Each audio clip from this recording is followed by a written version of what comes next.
In a typical family, kung diin gaamping mi sa among mga lihok, kay nakita namo kung unsa mo disiplina amo ang ginikanan, mga iyaan ug uyuan, ug bisan pa among mga apuhan kaniadto.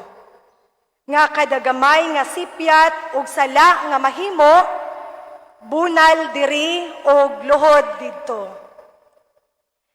Since I came from a big family, I will never deny that I and my siblings experienced to be persecuted even in our tender years.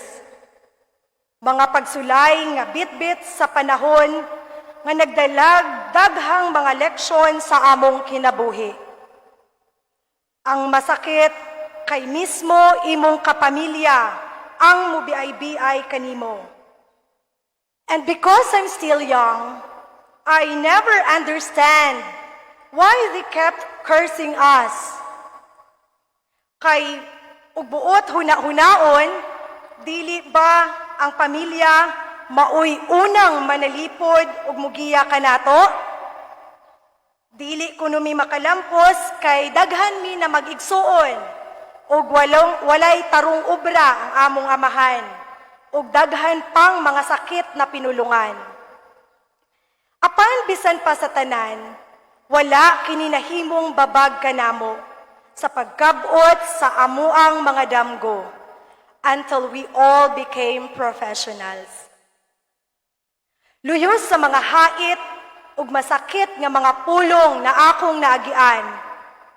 My parents, especially my Mama Melly, never failed to talk ug ipasabot sa amua na dili maayo ang magdumot ni bisag kinsa ug bintaha gihapon ang tawo na mapahiubsanon.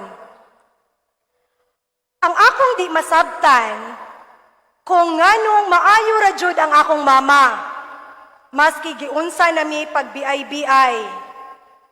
Imbis na masuko og musukol sa iyang mga igsuon, sa iyang ginikanan, muingon ra gyud akong mama, anak, pasayloon lang nato na sila, kay wala sila masayod sa ilang gibuhat. And I can't help myself to cry and cry. Muhilak ra jud ko kay di ko kasabot, kay bata palagi.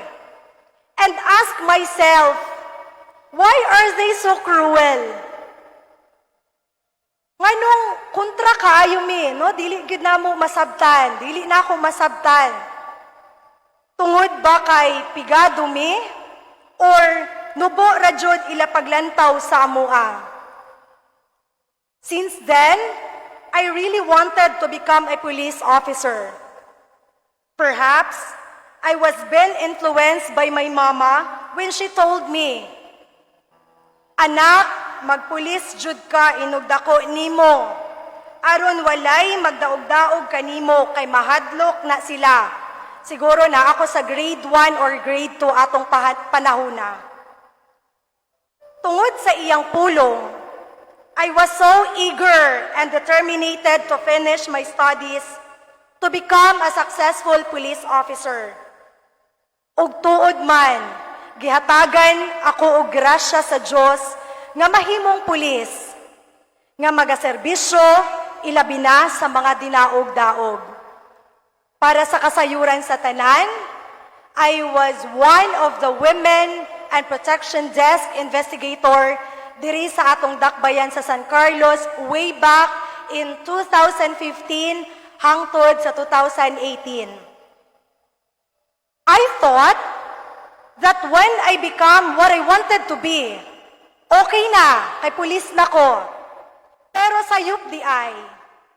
For almost 13 years in the PNP service, I truly dedicate myself in serving God, my community, and people with humility and commitment.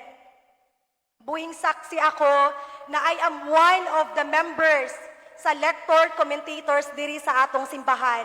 Ug maski asa ko ma-assign, I volunteer myself na moalagad sa simbahan. People nowadays are chaotic and cruel. especially to my chosen profession. What I experienced during my childhood, mauusab gihapon akong naagian sa pagkakaroon. So daghan kong pangutana, abinako atong bata pa ko. Pero wala ning undang hangtod gihapon nga natigulang nako og pulis nako. Puno og kalagot og mga pangutana sa akong kaugalingon og sa Ginoo ang akong nabatyagan. Nganong ingon-ani man ang kalibutan. Sakit. Yes, sakit huna-hunaon. Nawala kay tumong og tinguha kung dili mamahimong maayo imong binuhatan para sa imong trabaho. Pero ang pinakasakit, ang himu-himuan kag dili maayong istorya ug puros bakak sa imong mga kauban aron lang ipakanubo ka sa ilahang atubangan. Just like Jesus, He sacrificed His life for us. Bisan sa pagbiay-biay o pagdaog-daog kaniya, nagpabilin siyang mapaubsanon ug mahigugmaon. Ug akong nahanduraw ang kalalom sa iyang paghigugma kanato, nga bisan padayon kitang nagpakasala, anaa siya anda mudawat ug muhigugma kanato. A very beautiful reminder nga bisan kita dagmalon ug ilansang sa makadaghan, sama unta kita ni Jesus. His response to the cruel world is just love, gugma. When I look back to all the hardships that I encountered, I realized that God has something to convey within me, that everything happens for a purpose. And that purpose is to open my heart and my mind for forgiveness, pagpasaylo. Sa iyahang unang pulong dito sa krus sa Kalbaryo, amahan, pasaylua sila, kay wala sila masayod sa ilahang gibuhat. Ginarimain kita kanunay sa iyahang walay katapusang paghigugma, ug dili bulag ni ining paghigugmaha ang pagpasaylo usab kanunay. Ang Ginoo gapahibalo na bulahan ang tawong gidaog-daog, kay ang Ginoo ang magapataas kaniya. Buhing saksi ako ni ining promesa sa Dios. God taught me that forgiveness really isn't about the other person. It's about you. It's about me. It's about your heart and your soul being at peace.